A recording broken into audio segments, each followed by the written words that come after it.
नमस्कार दोस्तों, आप सभी का स्वागत है। इस वीडियो में मैं आपको सिखाऊंगा कि किसी भी पेशेंट का आप डायग्नोस कैसे करें। ये जो चार्ट आप स्क्रीन पे देख रहे हैं वो उसको हम न्यूरोथेरेपी डायग्नोस्टिक चार्ट कहते हैं। चार्ट में मैं आपको सिखाऊंगा कि आपको कैसे डायग्नोस करना है। तो चलिए शुरू करते हैं। इस चार्ट में आप देख सकते हैं कि लेफ्ट साइड और राइट साइड लिखा हुआ है। तो ये आप जब पेशेंट को अपने सामने खड़ा करेंगे तो जो पेशेंट का लेफ्ट साइड है वो आपका राइट साइड होगा और जो पेशेंट का राइट साइड है वो आपका लेफ्ट साइड होगा। ठीक है, तो उसी के हिसाब से राइट साइड और लेफ्ट साइड लिखा हुआ है। इस चार्ट को मैंने थोड़ा सा जूम कर लिया है, बड़ा कर दिया है इसको। तो इसमें आप सबसे ऊपर ये देख सकते हैं कि थायराइड का पॉइंट है, उसके बाद थाइमस का पॉइंट है, और जहाँ पे स्टर्नम बोन खत्म होता है वहां पे ये जो पॉइंट है वो पैनक्रियास का पॉइंट है। ठीक है, तो अगर हम इस वाले पॉइंट पे प्रेस करते हैं और पेशेंट को दर्द होता है तो इसका मतलब कि पैनक्रियाज में कोई प्रॉब्लम है। अब उसका कैसे ट्रीटमेंट करना है, कैसे प्रोटोकॉल बनाना है, वो आने वाले वीडियो में मैं आपको बताऊंगा। ठीक है, उसके बाद हम बाईं तरफ आते हैं। ये देखिए, ये जो है ये पॉइंट स्प्लिन का पॉइंट है। अगर यहाँ पे प्रेस करने पे दर्द हो रहा है इसका मतलब पेशेंट के स्प्लीन में कोई ना कोई प्रॉब्लम है।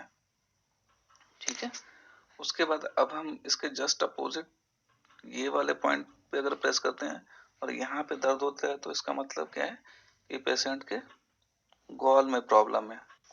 अब ये जरूरी नहीं है कि गॉल यहीं पे हो, मानव शरीर में गॉल कहीं और हो सकता है, लेकिन न्यूरोथेरेपी में जो गॉल का पॉइंट है वो यही है।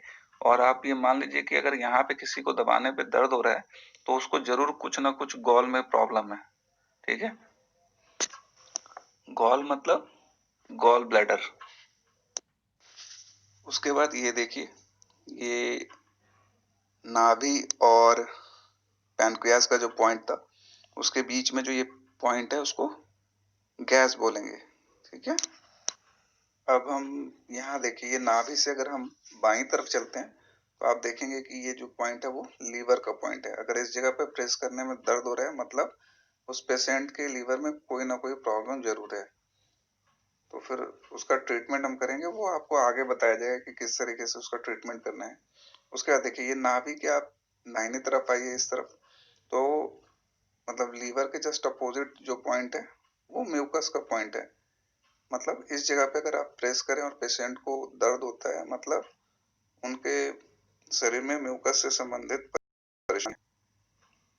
उसके बाद देखिए, ये नाभि है, नाभि से आप नीचे आइए तो ये वाला जो पॉइंट है वो आपको WD यूट्रस या प्रोस्टेट का पॉइंट है। कहने का मतलब कि अगर इस वाले पॉइंट को दबाने पर दर्द होता है तो आप अगर पेशेंट महिला है तो उनको WD की समस्या हो सकती है या उनके यूट्रस में कोई ना कोई प्रॉब्लम होगा, और अगर पुरुष हैं तो उनके प्रोस्टेट में कोई ना कोई प्रॉब्लम होगा। अब इधर नाभि से डायगोनल ऊपर की तरफ चलते हैं बाईं तरफ, तो ये देखिए, ये डिसेंट्री का पॉइंट है।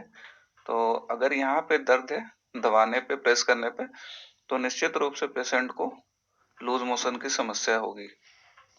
अब इसके जस्ट अपोजिट यानी कि नाभि से दाईं तरफ डायगोनल चलते हैं तो ये देखिए, ये कॉन्स्टिपेशन का पॉइंट है। अगर यहाँ पे दबाने पे पेशेंट को दर्द हो रहा है मतलब आप ये मान लीजिए कि उस पेशेंट को कॉन्स्टिपेशन की समस्या है, उनका पेट सुबह जल्दी साफ नहीं होता होगा। ठीक है, अब उसके बाद ये देखिए, नाभि से आप डायगोनल आइए नीचे की तरफ बाईं तरफ, तो ये जो पॉइंट है वो राइट ओवरी का पॉइंट है। यहाँ पे अगर आप दबाते हैं और पेशेंट को दर्द होता है मतलब पेशेंट के राइट ओवरी में प्रॉब्लम है, तभी यहाँ पे दर्द हो रहा है। और उसके बाद ये देखिए, नाभि से आप डायगोनल नीचे की तरफ आइए दाएं तरफ, ये वाले पॉइंट पर अगर दबाने से दर्द होता है तो ये पॉइंट जो है वो लेफ्ट ओवरी का पॉइंट है। मतलब अगर इस पॉइंट पे दर्द है तो पेशेंट के लेफ्ट ओवरी में कोई ना कोई प्रॉब्लम है। तो इस तरह से आप पेशेंट का डायग्नोस करके ये पता लगा सकते हैं कि उनको किस तरह की समस्या है, उनके कौन से ऑर्गन में प्रॉब्लम है।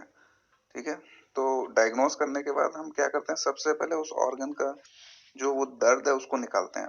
दर्द निकालने का तरीका क्या है, पैर की उंगलियों से दर्द को निकाला जाता है। वो कैसे निकाला जाता है मैं आपको आने वाले वीडियो में बताऊंगा, उसमें आपको किसी भी फॉर्मूला की जरूरत ही नहीं है। अगर आपको वो पता है कि पैर की उंगली से कैसे दर्द निकालते हैं, तो सीधे आप चेक करेंगे यहाँ पे, जैसे गॉल का पॉइंट है, ट्रिगर गैस का और लीवर का, जो भी पॉइंट यहाँ पे आपको दिख रहा है, उस पॉइंट को आप चेक कीजिए और देखेंगे कि दर्द है। और मैं बताऊंगा कि कौन सी उंगली को कैसे आपको ट्रीट करना है, कि आप देखेंगे उसके बाद जो दर्द है वो बिल्कुल कम हो जाएगा। और कई बार तो ऐसा होता है कि दर्द बिल्कुल ही गायब हो जाता है। तो मैं आपको वो तरीका बताऊंगा कि आपको कैसे चेक करना है, फिर कैसे ट्रीट करना है, फिर कैसे चेक करना है, फिर कैसे ट्रीट करना है। तो पहली बार जब आप चेक करके ट्रीट करेंगे तो हो सकता है दर्द थोड़ा कम हो जाए।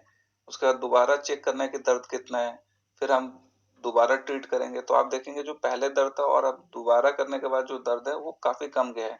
तो उसको फिर तीसरी बार भी ट्राई कर सकते हैं। वो कैसे करना है मैं आने वाले वीडियो में आपको बताऊंगा।